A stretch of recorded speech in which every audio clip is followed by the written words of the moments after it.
Welcome back to the dollhouse. I am the doll. Today I'm going to be talking about something that I really want to avoid on this channel directly, which is politics. I'm going to talk about why we, the dolls, the descendants of the American enslaved, at whatever percentage, whatever mixture you are, why we should be independent voters. We shouldn't commit ourselves to the right or the left. And this is actually the number 20 law of power. This is the 20th law of power. If you've ever read the 48 laws of power, you're familiar with do not commit to anyone. And that will give you the flexibility to go down the right path that is it's tailored to your needs. And another key to that during this voting season is that being an independent allows us to be courted as voters rather than just one political party knowing for sure that they have our vote and can depend on us without making any special concessions, without making any promises, and without delivering on those promises. So I recommend that the daughters of the American enslaved resist the urge to overcommit themselves to any party until you really understand the issues and what's important to you.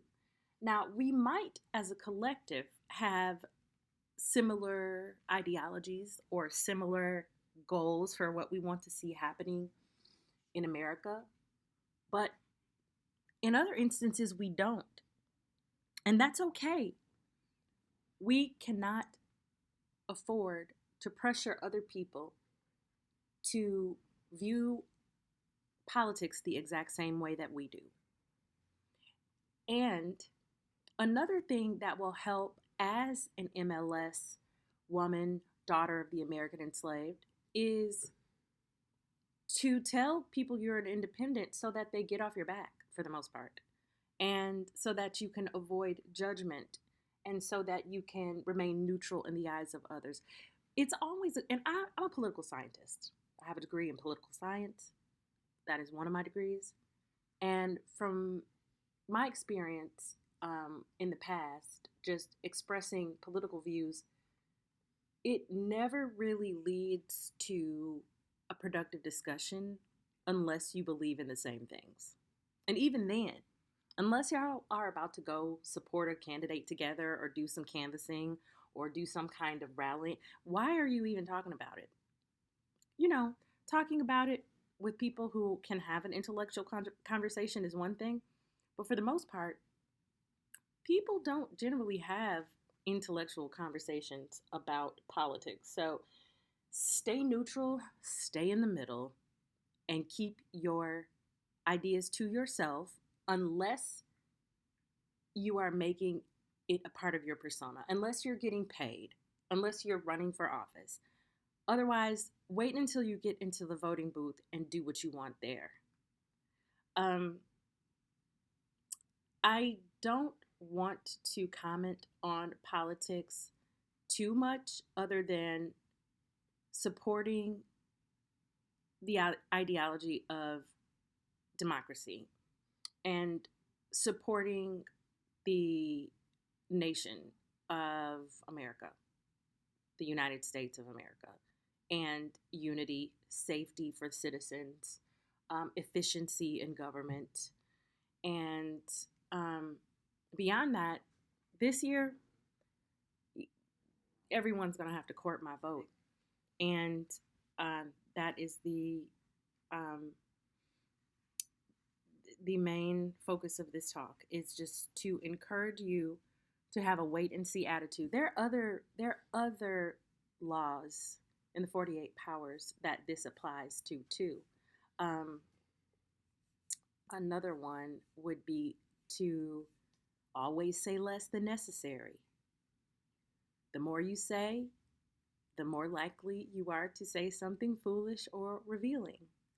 Keep your words measured. Don't reveal too much about your political leanings. It can make or break you in social circles. Um, Another thing is make other people come to you. Law number 8. Make other people come to you. Our votes are very, very valuable. And no one should be so confident as to believe that they automatically have it. And I'm going to go ahead and insert a quote of Biden saying, if you don't vote for me, you ain't black. Listen, you got to come see us when you come to New York, VP Biden. I will. It's a long way until November. We got more questions. You got more questions, but I tell you, if you have a problem figuring out whether you're for me or Trump, then you ain't black. It don't have nothing to do with Trump. It has to do with the fact I want something for my community. I would love to see Take a look at my record, man. That's kind of an arrogant way to approach the voting bloc of people who haven't gotten a lot of the concessions that they may have been pushing for. So he's very, very confident in that, which why not be? He is used to having the vote of the descendants of the American enslaved people. So another one, law number 9, win through your actions, never through argument. No empty threats. No talks about how we're going to do this or we're going to march. Just action or inaction. The time for marching and talking is over. Just doing. And our vote is so valuable that we should not just be giving it away. Okay? Another law that we might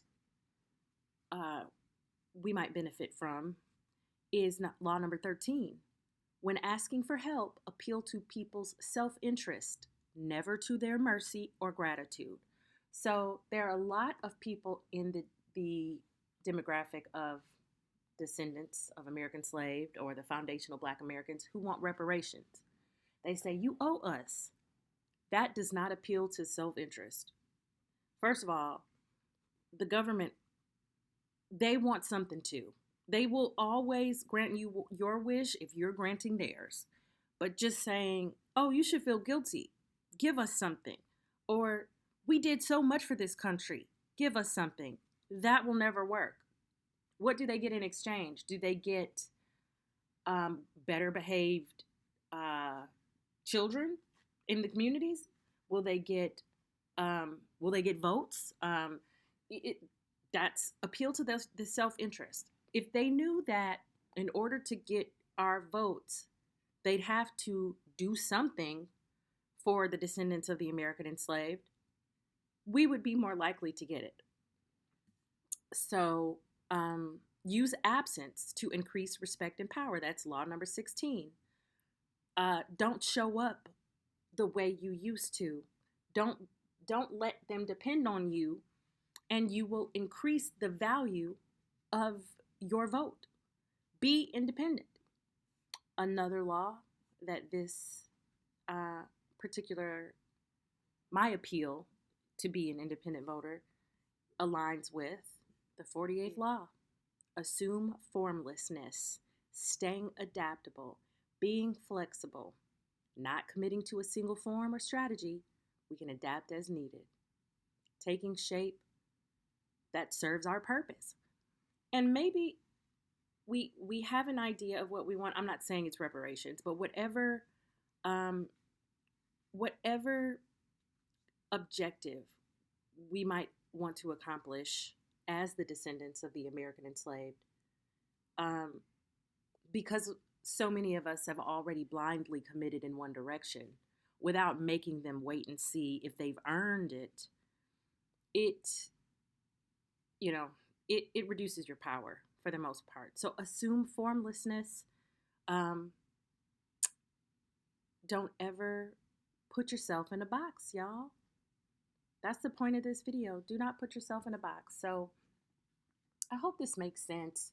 It's that time of year we don't need to say one side is right or wrong, because both of them are so right in areas and both of them are so wrong in some areas.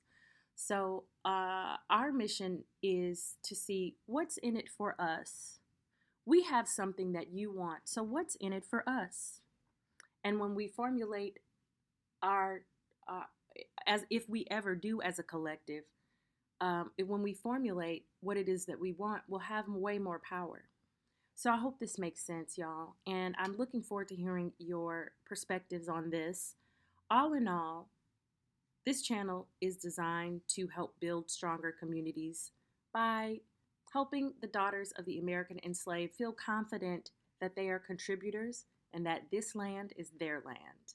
We are original Americans here before America became America. So, again, please like the video, share, and subscribe. Talk to you soon.